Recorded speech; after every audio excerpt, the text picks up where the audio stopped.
अनफेबल्ड में आपका स्वागत है। यहाँ हम सच्चे अपराध, पारलौकिक घटनाओं और रहस्यमय कहानियों की खोज करते हैं। आज के एपिसोड में हमारे साथ शामिल होने के लिए धन्यवाद। एक तारों भरी और शांत रात में तुमने अपने परिवार के साथ एक बढ़िया खाने का मजा लिया। सभी हंस रहे थे और उस पल में सब खुश थे। समय बीतने के साथ साथ सभी धीरे धीरे सोने चले गए और तुम भी जाकर अपने बिस्तर पर लेटते हो और तुरंत ही सो जाते हो।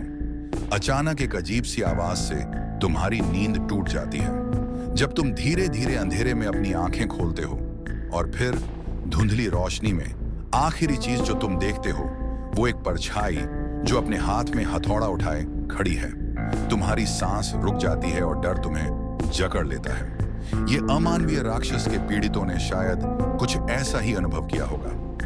उनकी जिंदगियां इस आदमी द्वारा निर्दयता से छीन ली गई। आज हम रिपर चंद्रन की भयावह कहानी जानेंगे, जो 1980 के दशक के मध्य में एक सीरियल किलर था। 15 दिसंबर 1950 को करिंथलम, नीलेश्वरम, केरल के शांत गांव में मुथुकुट्टी चंद्रन का जन्म हुआ था। जब वो बहुत छोटा था तभी उसके पिता की मृत्यु हो गई। पिता की मौत के बाद चंद्रन ने पढ़ाई छोड़ दी और महज 14 साल की उम्र में अपने घर को छोड़ दिया।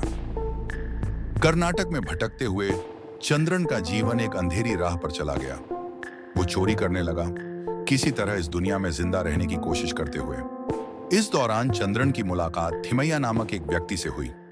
थिमैया ने उसे चोरियों में मदद की और फिर उसे और गंभीर अपराधों, हत्याओं की ओर ले गया। यह मुलाकात चंद्रन के जीवन में एक महत्वपूर्ण मोड़ साबित हुई, जिसने उसे एक साधारण चोर से एक विक्षिप्त सीरियल किलर बना दिया। चंद्रन का तरीका बहुत ही खतरनाक था। वो चुपके से काम करने में माहिर था और अपने शिकार को बड़े सोच समझकर चुनता था।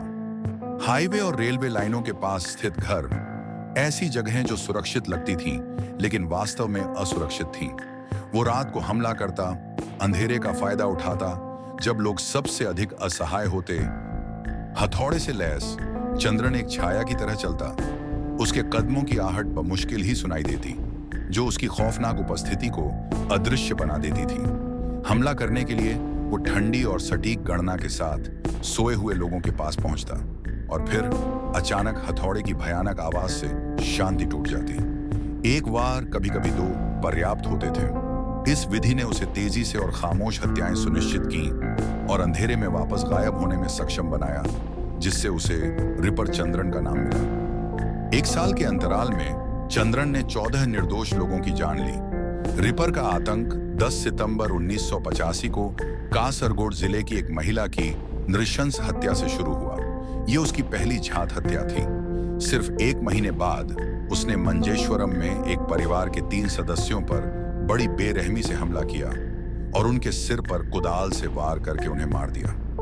वो पीड़ितों को भयानक स्थिति में छोड़ देता था। जो लोग उसके प्रारंभिक हमलों से बच जाते, वे कुछ ही क्षणों में अंतिम सांस लेते। एक निर्दयी हत्यारा जैसे शैतान का अवतार। रिपर ने समुदाय में भयंकर डर पैदा कर दिया और लोग सूर्यास्त के बाद अपने घरों से बाहर निकलने से बहुत डरते थे। मौत की छाया उनके ऊपर मंडराती। कौन अगला होगा, कोई नहीं जानता था। पुलिस पर भारी दबाव था, लेकिन चंद्रन जैसे भूत था, कोई निशान नहीं छोड़ता। हर अपराध स्थल को बहुत सावधानी से जांचा जाता था। हर सुराग को जोड़कर देखा जाता था। पुलिस ने अंततः इस अराजकता में एक पैटर्न देखा। 1. रिपर हमेशा रात में हत्या करता था। 2. घर ज्यादातर असुरक्षित थे। 3. सभी निशाने पर लिए गए घर मुख्य परिवहन मार्गों के पास थे। यह पैटर्न उनका पहला सुराग बन गया चंद्रन की खोज में।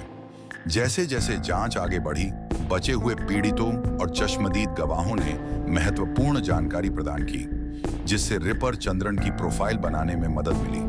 चंद्रन चालाक था, हमेशा एक कदम आगे, लेकिन जाल बंद हो रहा था। पुलिस ने व्यापक निगरानी और ट्रैकिंग संचालन स्थापित किया, उन क्षेत्रों की निगरानी करते हुए जहां उन्हें विश्वास था कि वो अगली बार हमला कर सकता है। दिन हफ्तों में और हफ्ते महीनों में बदल गए, लेकिन अविरत खोज कभी कम नहीं हुई। अंत में 26 फरवरी 1986 को उनके प्रयास सफल हुए। एक सूचना पर काम करते हुए और सावधानी पूर्वक खुफिया जानकारी एकत्र करते हुए पुलिस ने चंद्रन का पीछा किया कर्नाटक के चिकमंगलुरु तक। यहीं एक शांत पड़ोस में उन्होंने उसे पकड़ लिया। गिरफ्तार करने के बाद चंद्रन को मुकदमे का सामना करने के लिए केरल वापस लाया गया। चंद्रन पर उसके भयानक कृत्यों के लिए न्यायिक प्रक्रिया शुरू की गई। अदालत की कार्यवाही तीव्र थी क्योंकि उसके खिलाफ सबूत भारी थे, चोरी और 14 भीषण हत्याएं। 1987 में अदालत ने उसे फांसी की सजा सुनाई। चंद्रन को कन्नूर सेंट्रल जेल में स्थानांतरित कर दिया गया, जहां उसे एकांत कारावास में रखा गया।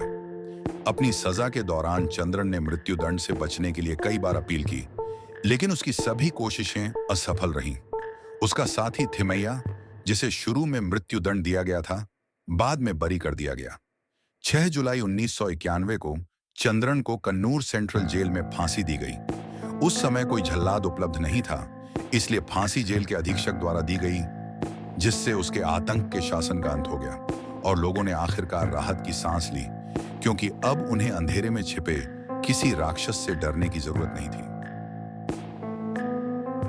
आज के एपिसोड को सुनने के लिए आपका फिर से धन्यवाद। कृपया हमारे चैनल को लाइक, शेयर और सब्सक्राइब करें। आपका समर्थन ही हमें बढ़ने और ऐसी कहानियां लाने में मदद करेगा। अनफेबल साइनिंग ऑफ।